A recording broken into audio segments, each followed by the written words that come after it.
Salut les investisseurs malins, j'espère que tu vas bien. Je m'appelle Gabriel Jarosson. Aujourd'hui, je te parle des livres que j'ai lus en 2021 et qui m'ont marqué. Je vais te présenter mes livres préférés.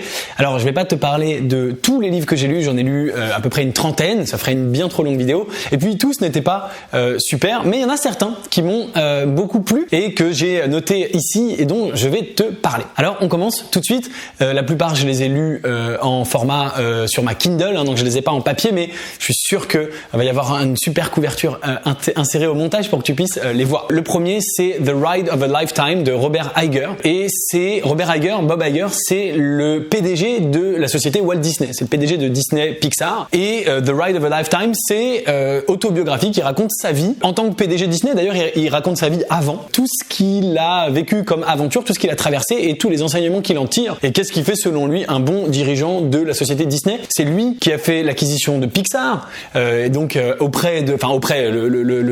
il l'a acheté à Steve Jobs. Donc, il connaissait très bien Steve Jobs. C'est lui qui a acheté Pixar à Steve Jobs. C'est lui qui a racheté Marvel et c'est lui qui a racheté la franchise Star Wars. Donc c'est quelqu'un qui a énormément développé la société Disney. C'est aussi lui qui a lancé Disney Plus récemment. Et donc il raconte toute sa vie et il raconte tout ça. Et franchement j'ai adoré. Voilà, vraiment un super bouquin que j'ai lu cette année et plein d'enseignements très riches. Et j'aime beaucoup, comme tu le sais, lire des biographies. J'en lis depuis un petit moment et j'ai vraiment adoré ça. Alors est-ce qu'il y a d'autres biographies? Est-ce qu'il y a d'autres autobiographies? Oui. On y reviendra plus tard. Non, je vais faire dans l'ordre que j'ai écrit.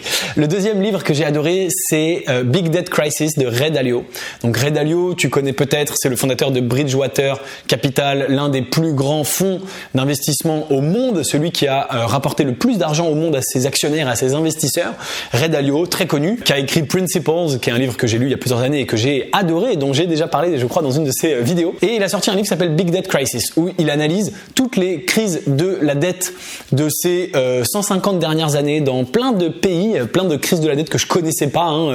L'Argentine en 91 et encore, je te dis 91, mais je sais plus quand c'était, mais plein de crises de dette. Et j'ai lu ça au début d'année 2021, donc ça fait un moment. Je me rappelle, c'est pour ça que je me rappelle plus des dates, mais il analyse plein de crises de dette et tous les mécanismes en fait qui ont été mis en place, tous les mécanismes qui ont déclenché, qui ont amené ces crises et toutes les mesures qui ont été prises ou pas prises par les gouvernements en place à ce moment-là. Est-ce qu'on rehausse les taux d'intérêt? Est-ce qu'on injecte des liquidités dans les banques, etc., etc. Donc tout ce qu'ils ont fait ou pas fait et les résultats que ça a donné. Très intéressant pour comprendre aussi le monde actuel. Tu sais ce qu'on dit, l'histoire ne se répète pas mais elle rime. Très intéressant pour les sujets actuels de lire et de comprendre ça. Comme toujours avec Ray Dalio, c'est pas facile à lire comme bouquin, mais hyper intéressant. Ensuite, troisième livre dont j'ai envie de te parler, c'est Never Split the Difference de Chris Voss, qui s'appelle en français, les autres je te l'ai pas dit les titres en français parce que je les connais pas, mais celui-ci Never Split the Difference, il s'appelle Ne coupez jamais la poire en deux, si je dis pas de bêtises. C'est un livre écrit par Chris Voss, qui est l'ancien chef du FBI ou de la CIA d'ailleurs je crois, de la négociation des otages. Et donc c'est un expert en négociation, c'est un livre sur la négociation comme tu l'auras compris. C'est hyper intéressant. À nouveau, c'est à la fois autobiographique, qui raconte un peu sa vie,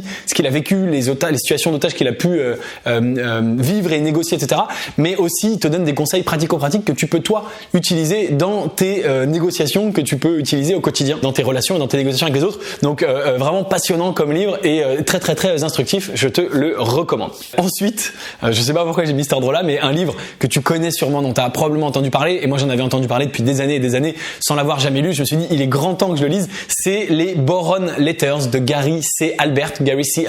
Donc les Boron Letters, c'est considéré comme l'un des plus grands livres de tous les temps sur le copywriting. Le copywriting, l'art d'écrire de façon persuasive, l'art d'écrire des mots impactants et convaincants. C'est un sujet, le copywriting, auquel je m'intéresse depuis longtemps, depuis plusieurs années. J'y connaissais rien et je me suis dit, je vais m'intéresser à ce sujet-là. L'une des façons que j'ai eu de m'intéresser à ce sujet-là, c'est de lire les bouquins les plus réputés dans ce domaine. J'en ai lu au moins une dizaine de livres sur le sujet du copywriting, mais j'avais pas lu celui-ci qui est pourtant toujours en tête de liste des livres recommandés. Donc en fait, il traînait dans ma bibliothèque depuis longtemps et en plus, il est pas gros, donc j'avais vraiment aucune excuse. Et un beau jour, je me suis dit, il faut que je le lise. Donc les Boron Letters, c'est très particulier, c'est un livre très vieux. Ça a plus de 50 ans, peut-être 80 ans, je sais pas exactement, mais c'est écrit. Ça doit être écrit au début du XXe siècle ou voilà, donc peut-être dans les années soit 30, soit 50. En fait, je t'avoue que je ne sais pas, mais Je sais que c'est ancien et c'est déjà pas mal parce que tu sais que voilà, les livres qui sortent il y a 2 ans, on en entend parler, mais on ne sait pas si dans 50 ans ils seront encore réputés. Ça, c'est un livre qui a traversé les âges et qui est toujours aussi réputé. Et c'est un père qui est en prison et qui écrit des lettres à son fils. Et c'est hyper intéressant. Il lui apprend effectivement le copywriting et au travers de ces lettres, on découvre plein de choses. Et plutôt un bon bouquin, intéressant. Je ne sais pas s'il mérite d'être en top numéro 1 de toutes les listes de copywriting. Pour moi, il y a d'autres bouquins qui ont été peut-être encore meilleurs, mais il n'empêche un bouquin intéressant dont je voulais quand même te parler. Ensuite, on enchaîne avec 2 histoires réelles biographiques, une biographique, une autobiographique. J'ai lu American Kingpin de Nick Bilton. Ça, j'ai adoré. C'est le roman, l'histoire vraie de la traque du fondateur de la Silk Road. Donc la Silk Road, c'était ce site complètement illégal où tu pouvais acheter de la drogue en tout genre, que ce soit de la marijuana, de la cocaïne, de l'héroïne, machin, etc. Mais aussi des faux papiers, des fausses cartes bleues, mais aussi des armes. Il y a même, il raconte un tank une fois qui a été vendu sur cette marketplace. C'était sur le dark web et tu payais grâce aux crypto-monnaies. Donc c'est le début du Bitcoin. Ça se passe entre 2008 et 2012, grosso modo. Et c'est fascinant, c'est la traque de ce gars-là, comment il a été retrouvé par le FBI et arrêté. Ça a mis des années et des années. Et c'est franchement, c'est fascinant. Je me suis régalé en lisant ce bouquin et voilà, je te le recommande. Il n'a pas d'intérêt business particulier, si ce n'est que ça parle du début des crypto-monnaies, etc. Mais je me suis vraiment régalé. C'est presque un feuilleton policier, mais c'est réel, donc c'est vraiment un bonheur. American Kingpin de Nick Bilton. J'ai également lu, alors rien à voir, et ça c'est autobiographique, Le piège américain de Frédéric Pierucci. Et donc c'est un roman, c'est pas un roman, pardon, c'est un bouquin français écrit par un Français, Frédéric Pierucci, et c'est l'histoire vraie de comment Frédéric Pierucci a été emprisonné et détenu sans jugement aux États-Unis pendant plus de 2 ans dans l'affaire, dans le cadre de l'affaire Alstom, ce qui a conduit au rachat d'Alstom, d'une partie d'Alstom par General Electric. Donc il y a un documentaire célèbre dont beaucoup de gens m'ont parlé, qui est passé sur, je crois, la chaîne parlementaire, quelque chose comme ça, sur l'affaire Alstom et qui fait mention de Frédéric Pierucci. Mais Frédéric Pierucci, il a écrit ses mémoires en quelque sorte. Il a écrit le récit de cette aventure qui lui est arrivée. Et c'est franchement fascinant, c'est hyper flippant. Je voulais le lire puisque ça se passe aux États-Unis et comme tu le sais, je travaille énormément avec les États-Unis, j'y vais beaucoup et mes intérêts économiques pour beaucoup sont aux États-Unis, en tout cas les startups dans lesquelles on investit avec le club Léonis Investissement. Et donc je voulais lire ça. Évidemment, tu t'en doutes, les Américains paraissent pas sous leur meilleur jour dans ce livre, mais c'est très intéressant de comprendre ce qui s'est passé les dessous de cette histoire et d'avoir sa version à lui. Un livre assez effrayant et assez dur puisqu'il passe plus de 2 ans en prison, donc c'est clairement pas le pays des bisounours, malheureusement. Mais vraiment très intéressant et vraiment un livre qui m'a marqué cette année. Et puis enfin, pour terminer, je pourrais pas terminer cette liste sans mon cher ami Jared Diamond. Donc j'ai lu cette année Guns, Germs and Steel, donc des fusils, des germs, c'est des microbes et de l'acier. Alors, je connais pas le titre exact en français, mais ça doit être un truc comme ça. Des pistes c'est peut-être de la poudre à canon, des microbes et de l'acier ou un truc comme ça. Guns, Germs and Steel, le titre original en anglais de Jared Diamond. Donc Jared Diamond, célèbre anthropologue.